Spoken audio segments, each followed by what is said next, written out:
রাধে রাধে। আজ আমি বৃন্দাবনের বাঁকেবিহারী মন্দিরের একটি সত্য ঘটনা বলছি। আশা করি সবার খুব ভালো লাগবে। বাঁকেবিহারী মন্দিরের বাইরে বসে এক অন্ধ ভিক্ষুক রোজ ভিক্ষা করত।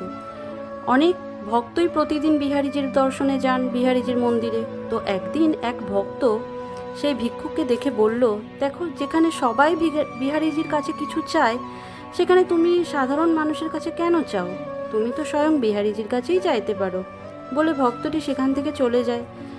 ভিক্ষুক মনে মনে ভাবে যে ঠিকই তো, আমি মানুষের কাছে না চেয়ে ভগবানের কাছে চাইলেই তো পারি।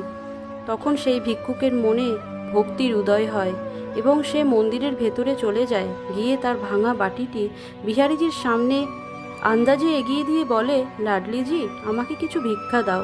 বলতে বলতে অন্য একজন একটি সিকি তার বাটিতে ফেলে। সিকির আওয়াজে ভিক্ষুক মনে করে তাকে বিহারীজিই কিছু দিয়েছেন। সে তো চোখে দেখতে পায় না, তাই বুঝতে পারেনি তাকে কে কী দিয়েছে।